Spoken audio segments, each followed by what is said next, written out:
Shalom, amados hermanos, que el Señor les bendiga grandemente. Estamos aquí reunidos una vez más para estudiar esta hermosa materia de teontología, clase número 2, acerca de la persona de Dios. ¿Ya? Antes de comenzar, les insto a leer el material completo, unas 2, 3 veces por lo menos, para que cuando estemos en la clase no haya, ¿verdad?, tanta necesidad de estar mirando para el material, sino prestando atención a las clases y a las láminas que son presentadas, ¿ya? Durante las clases. Así que vamos entonces a comenzar con este estudio y hoy vamos a hablar acerca de los atributos o perfecciones de Dios. Estamos en la página número 4 de nuestro material. Si la pregunta del capítulo 4 fue, ¿se puede conocer a Dios? La pregunta de este capítulo es, ¿se puede definir a Dios? Si una definición consiste en una palabra o frase que expresa la naturaleza esencial de una persona o cosa, entonces Dios no se puede definir porque ninguna palabra o frase pudiera expresar su naturaleza esencial. Nadie puede, ¿verdad?, componer tal definición. Pero si esta definición fuera descriptiva, entonces sí es posible describir a Dios, aunque no en forma exhaustiva. Por cierto, la mayoría de las definiciones son descriptivas. Una de las definiciones más famosas, conocida a nivel mundial por los teólogos, es el Catecismo Breve de Westminster. Ilustra esta clase de definición cuando describe a Dios como un espíritu infinito, eterno e inmutable en su existencia, poder, santidad, justicia, bondad y verdad. ¿Ya? Entonces, como decía acá el material, ¿ya? Si queremos definir a Dios en una palabra o en una expresión, es difícil, es imposible. ¿Por qué razón, Pastor Alejandro? Porque Dios es demasiado grande. Nuestras palabras pobres, nuestro lenguaje pobre, humano, no puede describir la inmensidad de un Dios tan grande, tan gigante.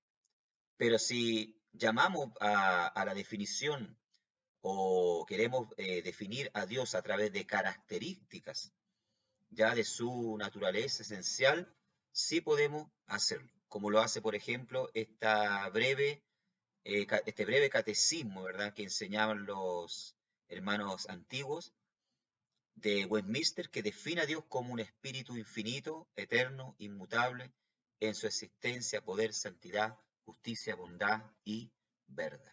¿Ya? Entonces, si queremos hablar de las características de Dios, definir a Dios desde una característica, claro que podemos, aunque siempre, como dije anteriormente, nos vamos a quedar cortos ya en cuanto a una definición. Bueno, como decía anteriormente, si la pregunta del capítulo 4 fue ¿se puede conocer a Dios? La pregunta de este capítulo es, ¿se puede definir a Dios? Bueno, decir conocer a Dios, ya, lógicamente no podemos conocer a Dios, como vimos anteriormente en el estudio anterior, porque Dios es demasiado grande. Pero sí podemos conocerle a partir de la revelación que Él hace, ya, por medio de su palabra. La pregunta de este capítulo es, ¿se puede definir a Dios? Sí. Una definición consiste en una palabra o frase que expresa la naturaleza esencial de una persona o cosa, entonces Dios no puede ser definido, porque ninguna palabra o frase pudiera expresar su naturaleza esencial. Pero sí podemos definir a Dios a través de sus características, en las cuales Él se presenta, ¿ya? La mayoría de las teologías titulan este capítulo los atributos de Dios. Yo prefiero las perfecciones porque todas las cualidades o atributos de Dios son perfectos. Ya no hay ninguna cualidad o atributo que sea imperfecto. Todas las cualidades de Dios, sus atributos son perfectos. No así nosotros los seres humanos, ya que estamos llenos de imperfecciones. El Dios santo que nosotros servimos es un Dios perfecto. Las categorías de las perfecciones de Dios. La mayoría de las teologías presentan algunas clasificaciones de los atributos de Dios. Esto está en la página 5. tenemos los atributos naturales, ¿ya? Los primeros, como la autoexistencia y la infinitud, pertenecen a la constitución de Dios, ¿ya? Cuando hablamos de atributos naturales, hablamos de atributos que son propios de Él, ¿ya? Que Él no tiene que esforzarse para darlo a manifestar porque son propios de su naturaleza, ¿ya? Tenemos también los atributos morales que tienen que ver con la moral. Los últimos, ¿verdad? Como la justicia y la santidad a su voluntad, ¿ya? Dios es un Dios justo, Dios es un Dios santo. Ahí manifiesta sus atributos morales. Y tenemos los intransferibles y los transferibles. ¿Cuáles son estos? Los intransferibles son aquellos que solamente le pertenecen a Dios, como por ejemplo, eternidad, infinitud. ¿Por qué decimos intransferible? Porque es imposible que estos atributos los posea un hombre mortal, como nosotros, ¿ya? Estos intransferibles solamente los posee Dios. Solamente Dios posee eternidad. Solamente Dios posee infinitud. Mientras que los últimos son los que se encuentran en un grado relativo o limitado en las personas, como por ejemplo la sabiduría, la justicia, el amor. Ahora, ¿por qué nosotros como hijos de Dios tenemos en menor, ¿verdad? En menor, por decir así, grado, estos atributos transferibles? Porque hemos sido creados a la imagen de Dios. Por lo tanto, al ser creado la imagen de Dios, poseemos en cierta medida los atributos transferibles. Ya digo, en cierta medida, en pequeñas cantidades, si usted quiere llamarlo de esa manera. El amor, amamos, ya tenemos la capacidad de amar. Tenemos sabiduría, no comparada con la plenitud de la sabiduría de Dios, pero poseemos sabiduría, ¿ya? Esto lo vemos en las construcciones, vemos la conquista del hombre del espacio, del mar, etc. Y la justicia, porque en cierto grado también el hombre aplica justicia, ¿ya? Un catálogo de las perfecciones de Dios, página 6. En orden alfabético aquí están 13 de las perfecciones de Dios. Vamos entonces en este momento a estudiar y ver algunos de los atributos o perfecciones de Dios, ¿ya? En primer lugar tenemos el amor. Significado. Como muchos términos cristianos, el amor se discute con más frecuencia de lo que se define. El amor consiste en afecto y también corrección. Los bebés se acarician y se corrigen, y ambos actos son expresiones genuinas del amor del padre, ¿ya? Todo padre que ama a su hijo, que realmente lo ama, tiene la capacidad de mostrarle afecto a través de caricia, ¿ya? Pero también en el momento que es necesario, ¿verdad? Demuestra su amor al corregirlo, al enseñarle lo que es bueno y lo que es malo. Lo mismo pasa con nuestro Dios, ¿ya? Nuestro Dios, dice la palabra del Señor, que es amor. No es que tiene amor, Él es amor. Su esencia es amor, ¿ya? Y eso lo podemos ver reflejado a través de las Escrituras.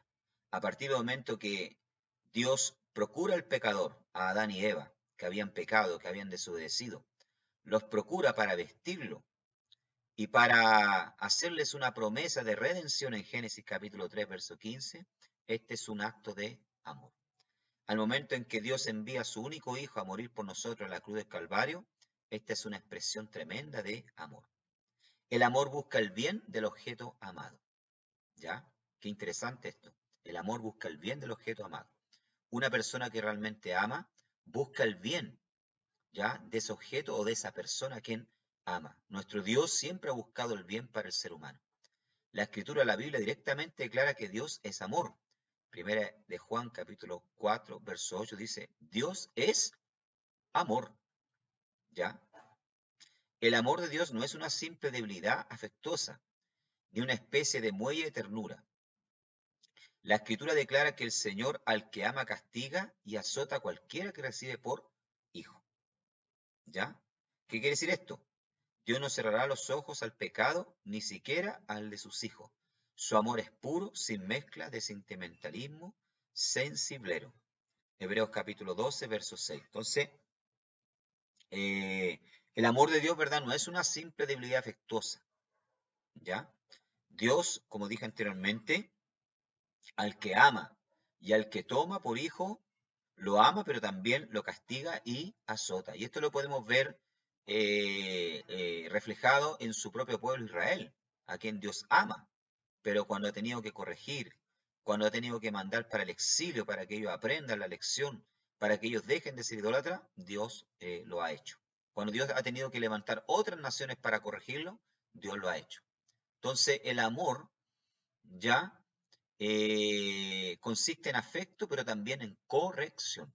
Y nuestro Dios, ¿verdad? Uno de sus principales atributos y el más conocido hasta por los mundanos, por decirlo así, las personas del mundo, es el amor. Después tenemos la eternidad. Nuestro Dios es un Dios eterno, que no tiene principio ni fin. ¿Cuál es el significado de esta palabra? El atributo de la eternidad significa que Dios existe sin límites de tiempo. Su existencia sin límite, hacia atrás y hacia adelante, según nuestro concepto del tiempo, sin ninguna interrupción o limitación causada por el acontecer de los eventos. O sea, Dios siempre ha existido, ¿ya?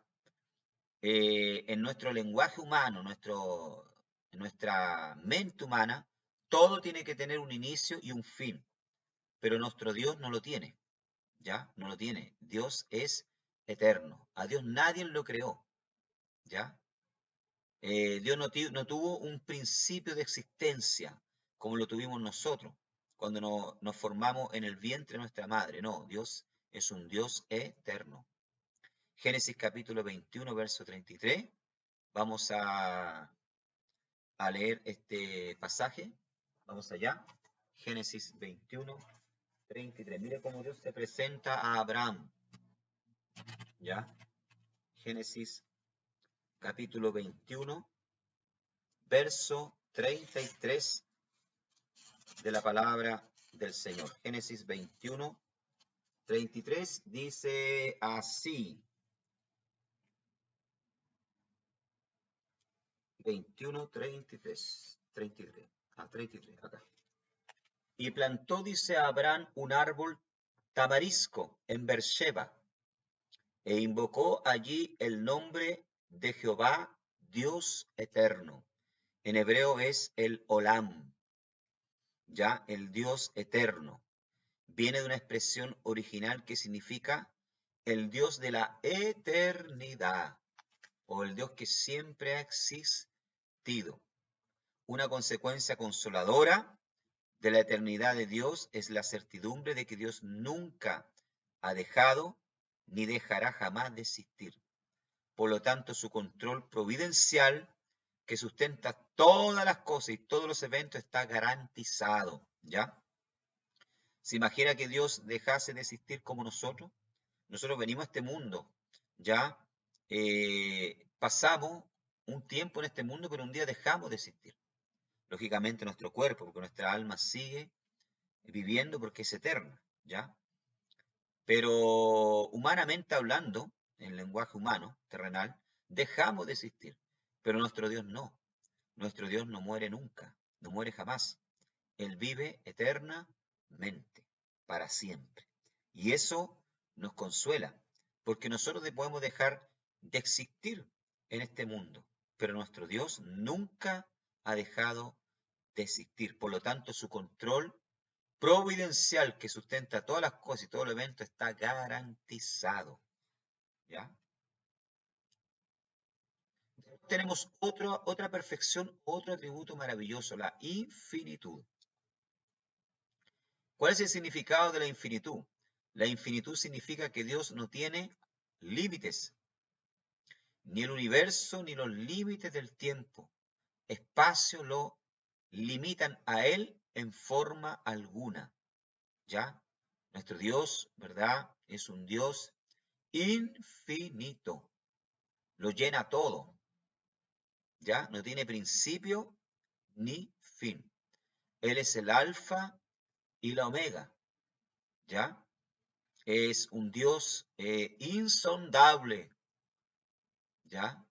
Insondable, como decía el apóstol Pablo, inescrutable. ¿Qué quiere decir insondable? Cuando se va a investigar el mar, ¿ya? Se envían, qué sé yo, robots, ¿verdad? Submarinos, para poder conocer el fondo, el lecho del mar. Pero hay lugares donde el mar es insondable, sus aguas son demasiado profundas, entonces no hay robot, no hay ser humano que haya llegado a esos lugares insondables. Así es nuestro Dios. Ya nuestro Dios es tan profundo, es tan ancho, que no hay forma de poder conocerlo, ya porque es infinito. En la escritura Salomón reconoció la infinitud de Dios en la dedicación del templo, cuando Salomón, ¿verdad?, dedica el templo. Vamos allá, Primera de Reyes, capítulo 8, verso 27. Mire lo que dice Salomón, 8:27. Veamos la palabra del Señor entonces, 8:27. Pero es verdad que Dios morará sobre la tierra. He aquí que los cielos de los cielos no te pueden contener, cuanto menos esta casa que yo he edificado. Mire lo que dice Salomón. Salomón reconoce que la casa, a pesar de ser majestuosa, a pesar de ser grande, que él construyó el templo, que él le construyó a Dios, perdón, él reconocía que ese templo no podía eh, mantener a Dios, en cierto modo, en ese lugar, ¿ya? Porque Dios es infinito, es demasiado grande. Y Pablo usó este atributo de Dios para argumentar contra las deidades falsas de los atenienses. Veamos Hechos capítulo 17, ¿ya? Libro de Hechos de los Apóstoles, capítulo 17, verso 24 al 28. Dice, el Dios que hizo el mundo, dice, miren, y todas las cosas que en él hay, siendo Señor del cielo y de la tierra. No habita en templos hechos por manos humanas.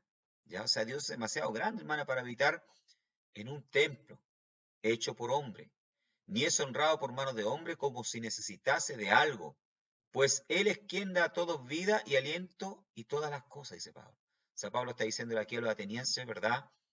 Dios no habita en sus templos, Dios no necesita sus sacrificios, porque Él es quien da todas las cosas, y de una sangre ha hecho todo el linaje de los hombres, para que habiten sobre toda la faz de la tierra, y le ha prefijado el orden de los tiempos y los límites de su habitación.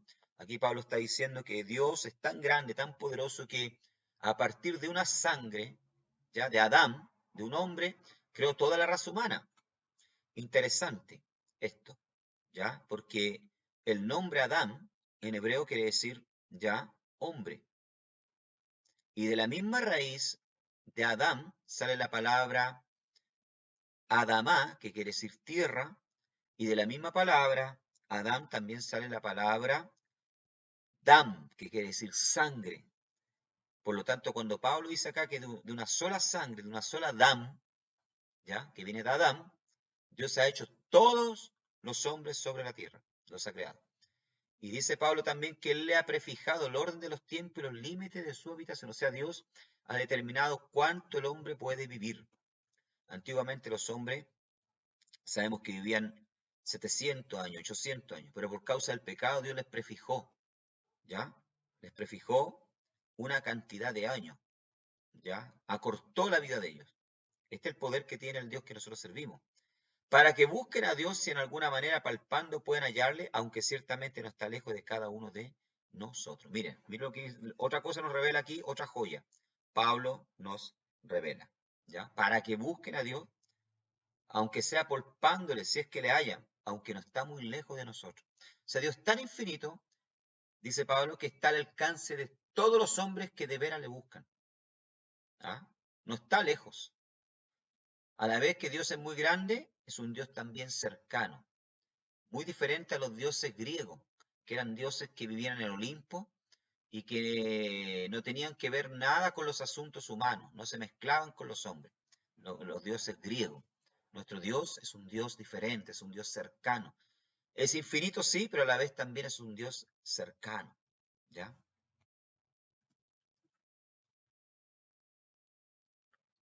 Tenemos otra perfección o atributo maravilloso que es la inmutabilidad, página 8. Significa la inmutabilidad que Dios es inalterable y por ello Él no cambia. Esto no quiere decir que Él esté inmóvil o inactivo, sino que Él nunca es inconsecuente o sujeto al proceso de crecimiento o desarrollo. ¿Ya? Esto es importante. Dios no cambia. ¿Ya? Dios siempre sigue siendo el mismo, siempre será justo, siempre será santo, siempre será todopoderoso, siempre será omnisciente, ¿ya? Y el hecho de que Él sea inmutable no significa que Dios está inactivo, no. Él siempre está activo, siempre está trabajando en favor de sus hijos, atendiendo sus oraciones, ¿ya? Él no sufre este proceso que sufrimos nosotros de crecimiento, de envejecimiento, de desarrollo, no. Dios siempre sigue siendo Él mismo, es inmutable. Por ello Dios es comparable a una roca. ¿Ya? Deuteronomio capítulo 32, veamos. Deuteronomio 32, verso 4. ¿Ya? Vamos allá. Deuteronomio capítulo 32, versículo 4. Él es la roca cuya obra es perfecta, porque todos sus caminos son rectitud. Dios de verdad y sin ninguna iniquidad en él. Es justo y recto. O sea, Dios es la roca inconmovible. ¿Sabía algo que me gustaba a mí cuando vivía en la ciudad de Iquique? Ya, yo vivía cerca de la playa. Me gustaba ir a sentarme al mar cuando era más joven y mirar las rocas como eran golpeadas por las olas. ¿Ya? Venían olas inmensas, las golpeaban, pero las rocas seguían ahí inconmovibles. No se movían. Así es nuestro Dios. Es inconmovible, es inmutable, que permanece inmóvil cuando el océano entero que la rodea fluctúa continuamente. Aunque todas las criaturas estén sujetas a cambio, Dios es inmutable.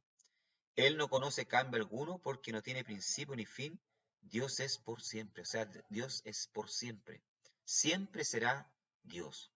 Aunque el mundo, ¿verdad? Como dice el salmista, aunque aquí los montes se traspasen al fondo del mar, aunque la tierra tiemble, nosotros debemos de confiar en Él. Siempre, porque Él es inmutable. Si Dios es inmutable, ¿cómo puede decirse que Él se arrepiente? Si hubo realmente un cambio en Dios mismo, entonces Él no es inmutable, o no es soberano, o ninguna de las dos cosas. En Génesis capítulo 6, verso 6, ¿ya? Dice la palabra del Señor que Dios se arrepintió y le dolió en el corazón haber creado al hombre, ¿ya? En Jonás capítulo 3, verso 10 también dice, cuando Dios manda al profeta a predicar a Nínive, dice que Dios se arrepintió, ¿ya? De destruir Nínive.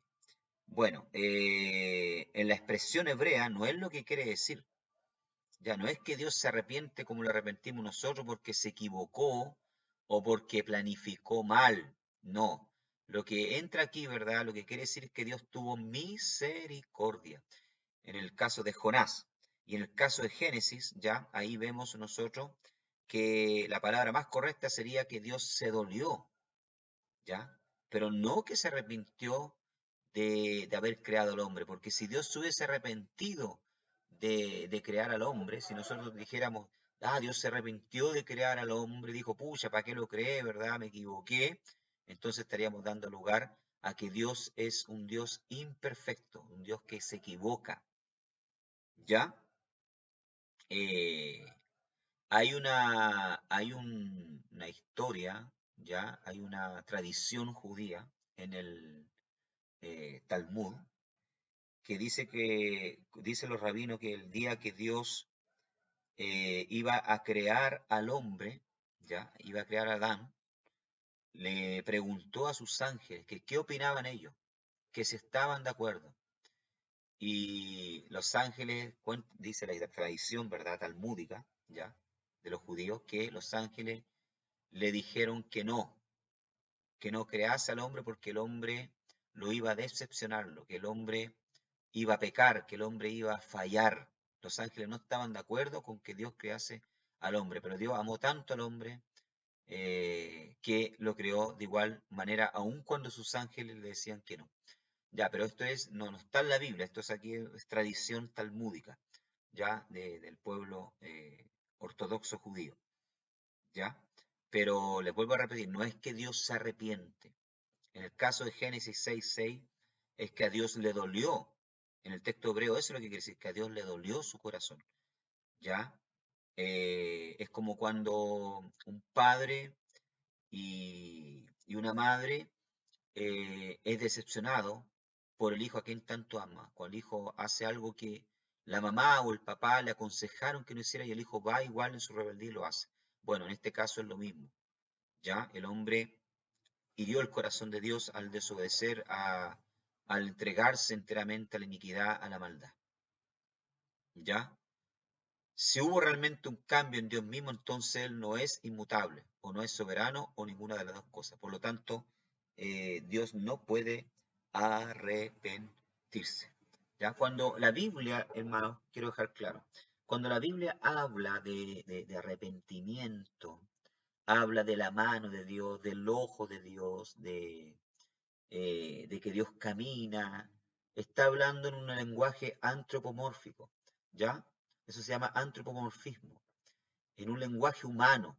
Se le atribuyen, el antropomorfismo, ¿verdad? Le atribuye acciones humanas a Dios, como hablar, comer, caminar, ver, ¿ya? Que se arrepiente, porque tiene que lógicamente hablarnos en un lenguaje humano que nosotros entendamos. Eso se llama antropomorfismo, atribuirle a Dios sentimientos, emociones, acciones humanas, ¿ya? Por lo cuanto cuando dice que él se arrepiente, es eso, un antropomorfismo. Página 8 tenemos entonces también la justicia de Dios. Dios es un Dios justo. El significado, aunque relacionada a la santidad, la justicia es sin embargo un atributo distinto de Dios. La santidad tiene que ver con la separación de Dios, la justicia con su rectitud. Dios es un Dios sadij, justo, ¿ya? Déjeme decirle algo que la escritura no llama a cualquiera sadij, ¿ya? Eh, la escritura, contadas las veces, ya llama a algunos personajes de sadij, justo, recto. Como por ejemplo el ejemplo de Job, dice que era sadij. El ejemplo de Zacarías y Elizabeth, dice que eran rectos, justos, sadij, ¿ya? Pero nuestro Dios es un Dios justo. Su naturaleza, ¿verdad? Es justicia. Dios nunca va a hacer algo que lo contradiga o que lo haga pecar, ¿ya? O que lo haga hacer algo que es incorrecto. Dios es un Dios justo.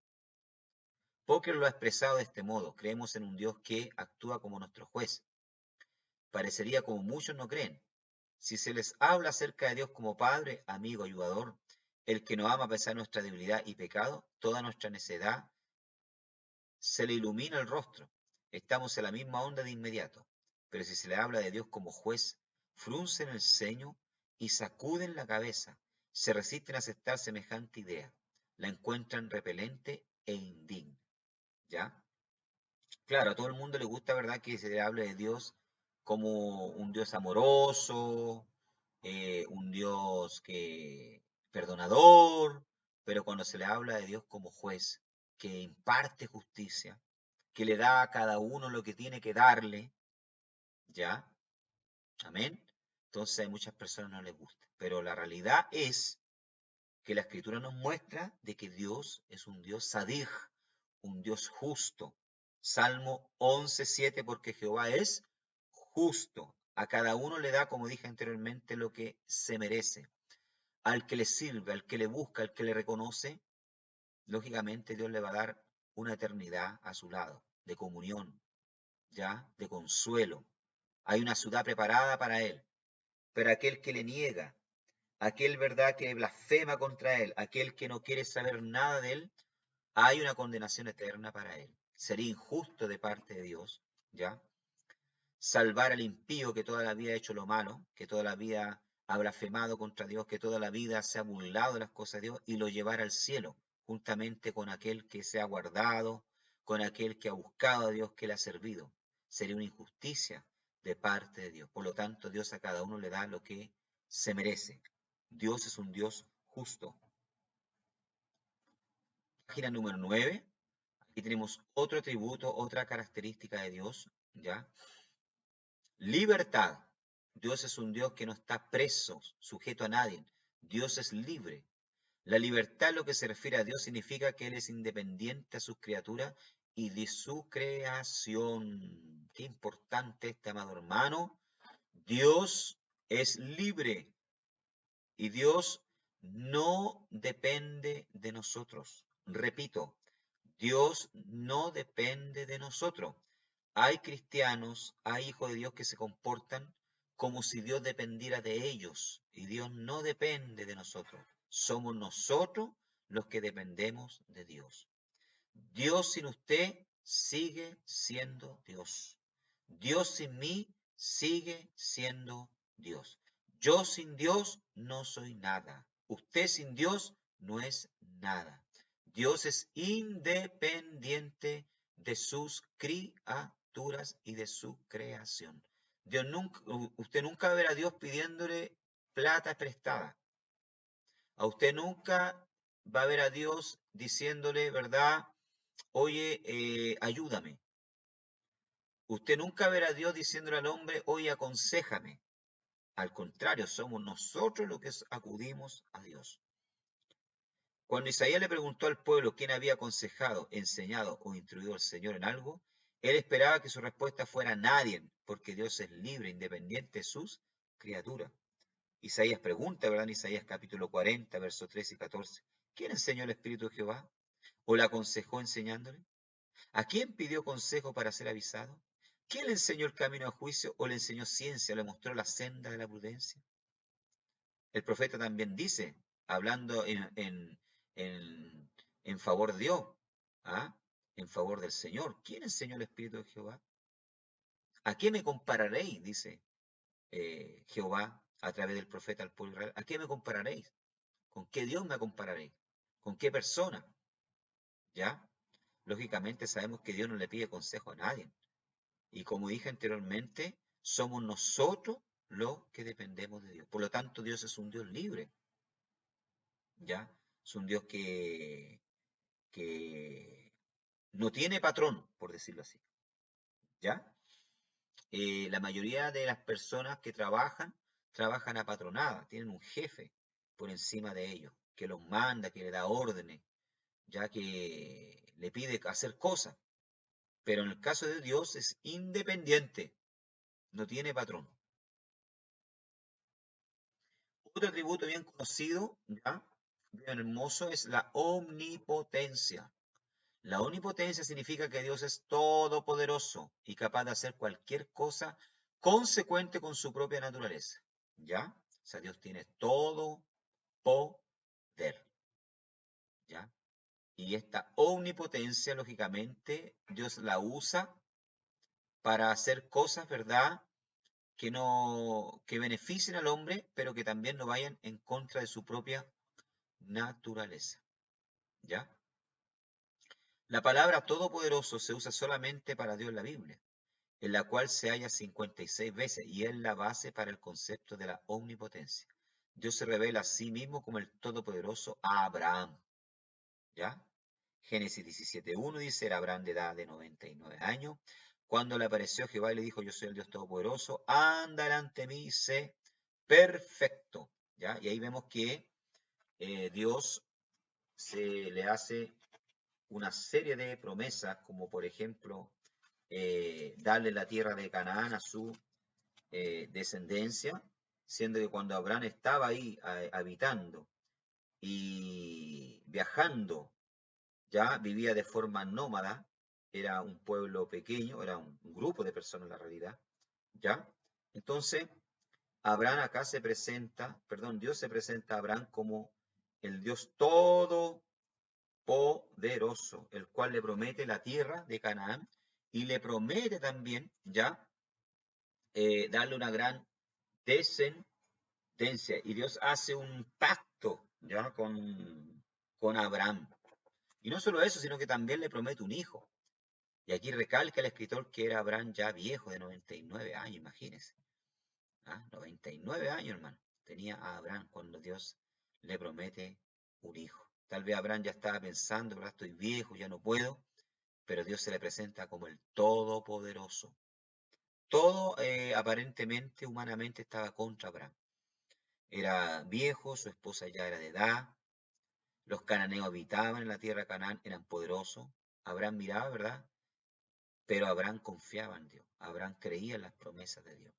Tal vez todo a nuestro alrededor nos dice y nos indica lo contrario a lo que Dios nos ha prometido, pero tenemos que recordar de que Dios es omnipotente. Él es el Dios que tiene todo poder, para Él no hay nada imposible. En el pasado el poder de Dios se vio en la creación, en la preservación de todas las cosas y en la liberación de Israel en Egipto. Pero la demostración más grande de su poder fue la resurrección de Cristo de entre los muertos. Ahí se ve realmente el poder de Dios, ¿ya? Porque resucitó a su Hijo, lo levantó de la muerte. Ahí nosotros vemos el poder de Dios. A través de toda la escritura desde Génesis, ¿ya? Hasta el Nuevo Testamento vemos la mano, el poder de Dios. Vemos que Dios es el Dios todopoderoso, ¿ya? Y la culminación de este poder la vemos cuando Dios ya resucita a su propio Hijo, el cual estaba ya en el sepulcro, pero Dios lo levantó venciendo a la muerte, ¿ya? Y resucitó. Omnipresencia, página 10. La omnipresencia significa que Dios está presente siempre en todos los lugares con la totalidad de su ser. El salmista dice en el Salmo 139, versículos 7 al 11, David pregunta que si hay algún lugar donde uno puede escapar de la presencia de Dios. Su respuesta es no, porque su omnipresencia no está limitada por el espacio. ¿Ya? Veamos el Salmo 139, versos 7 al 11. Veamos lo que dice ahí.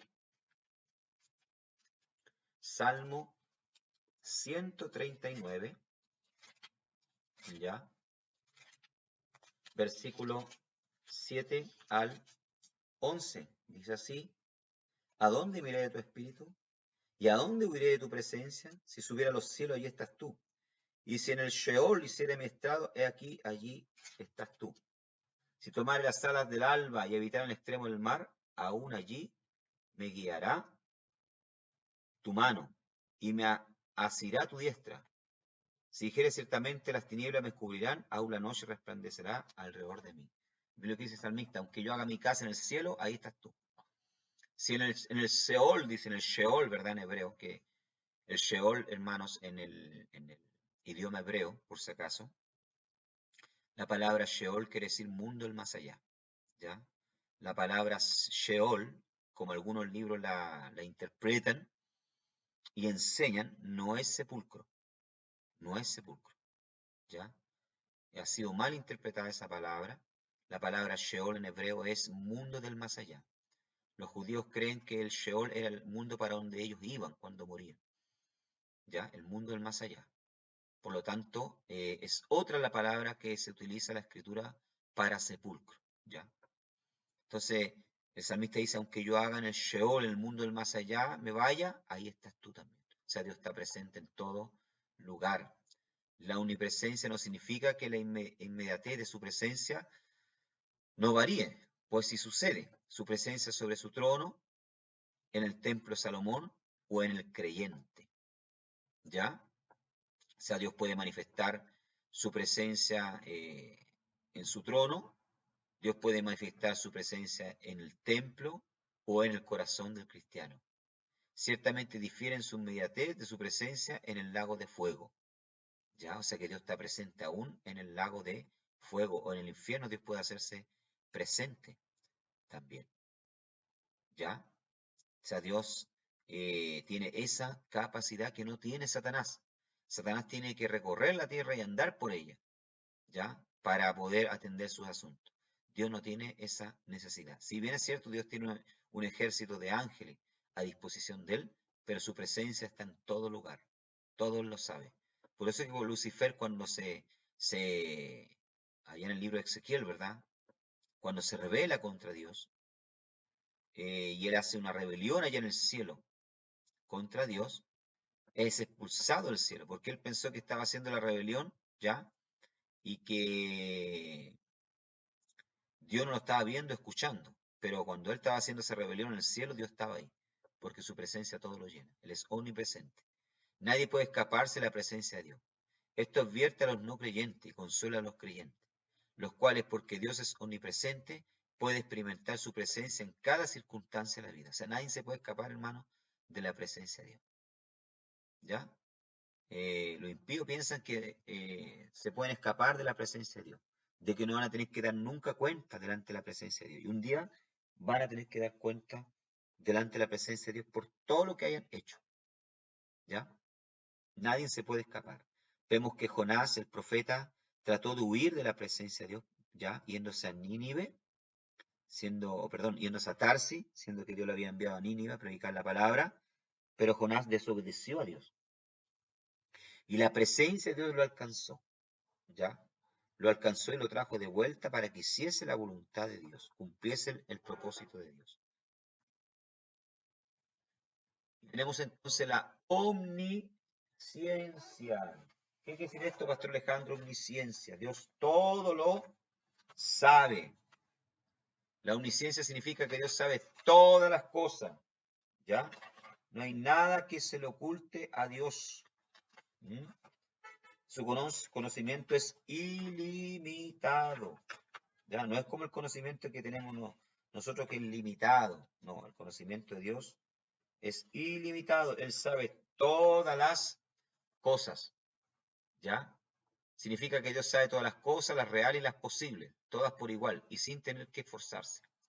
Dios conoce instantáneamente y sin esfuerzo, ¿ya? Todas las cosas, todos los pensamientos, todas las personalidades, todas las leyes, todos los sentimientos, los enigmas, todos los misterios. No hay nada que se le oculte a nuestro Dios. Qué maravilloso. Dios conoce instantáneamente y sin esfuerzo alguno cada cosa y todas las cosas. Ya lo que estamos pensando, lo que estamos sintiendo. Ya dice la palabra del Señor que no había necesidad de que a Jesús, ya, se le dijese quién era el hombre, porque él conocía al hombre y sabía lo que había en el hombre. O sea, miren la omnisciencia. Y ahí vemos a Jesús, ¿verdad?, manifestando este atributo de Dios, que es la omnisciencia. Él conocía a cada hombre, sabía lo que había, dice la Escritura, así dice, sabía lo que había en el corazón y la mente del hombre. Ya, por lo tanto, Dios todo lo sabe. Tenemos también otro atributo maravilloso, la santidad. La santidad en la Biblia significa separación de todo lo que es común o inmundo. Con respecto a Dios, la santidad y significa no solo que Él está separado de todo lo que es sucio y malo, sino también que Él es positivamente puro y así distinto a todos los demás. Levíticos capítulo 11, verso 44, porque yo soy Jehová vuestro Dios, vosotros por tanto santificaréis, seréis santos, dice, porque yo soy santo. ¿Ya? Miren lo que le está diciendo Dios a su pueblo, sean santos, sean kadosh. ¿Ya? El concepto judío de santidad es muy diferente al que tenemos nosotros, los occidentales. Nosotros cuando pensamos en santidad, pensamos, ¿verdad?, en una persona que tiene una aureola en la cabeza y que no peca nunca y que no hace nada malo. El concepto de santidad en el Oriente Medio, para el judío, ¿ya?, quiere decir ser apartado, apartarse, ¿ya?, ser consagrado. Eso quiere decir, ¿verdad?, santidad. Algo que está apartado para Dios. Por ejemplo, Israel tenía 7 días, pero había un día, ¿ya?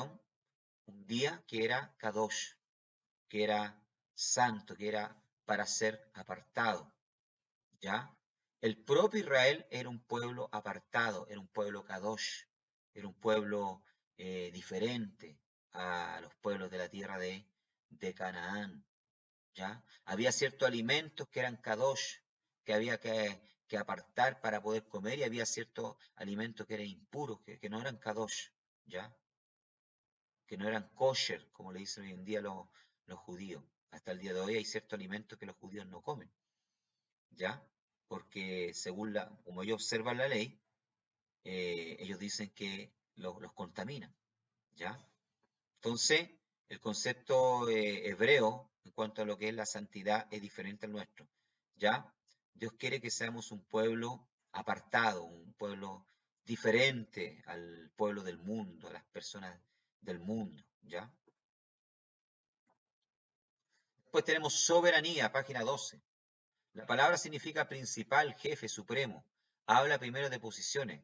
Dios es el ser supremo del universo. Dios es soberano, es el rey soberano. Después de poder, Dios es supremo en poder en el universo. Como ejerce Él ese poder está revelado en la Escritura. Un soberano podría ser un dictador y Dios no lo es. O un soberano pudiera abdicar el uso de sus poderes y Dios no lo ha hecho. ¿Ya? Isaías capítulo 46, versículo 10. Mi consejo permanecerá y haré todo lo que quisiere. ¿Ya? Dios como soberano hace lo que Él quiere. Dice la palabra del Señor en el libro de Daniel, y Daniel lo reconoce, dice que Él coloca y saca reyes. ¿Ya? O sea, si alguien llega al poder como presidente o alguna cosa es porque Dios en su soberanía lo permitió. Y si a alguien Dios lo saca es porque en su soberanía Dios lo decidió de esta manera. La soberanía divina significa que Dios lo es de hecho, así como de nombre, y que está en el trono del universo dirigiendo y actuando en todas las cosas, según el consejo de su voluntad. Dios también es un Dios de verdad. Aquí tenemos otro atributo o perfección de Dios. Dios es un Dios de verdad. La verdad significa armonía con lo que se representa e incluye las ideas de veracidad, fidelidad y consecuencia. Decir que Dios es verdadero, es decir, en el sentido más extenso, que es consecuente consigo mismo, que está lo que Él debe ser, que se ha revelado como verdaderamente es, y que Él y su revelación son completamente confiables, ¿ya? O sea, el libro que usted tiene ahí, la palabra de Dios, es un libro de la verdad, porque está inspirado por el Dios de verdad. Y Dios nunca a usted lo va a engañar. Dios nunca a usted le va a mentir. Dios nunca va a venir con segundas intenciones hacia su persona, porque Dios es un Dios de verdad y es un Dios que habla con la verdad. El propio apóstol Pablo lo reconoce en el libro de Romanos, capítulo 3, verso 4.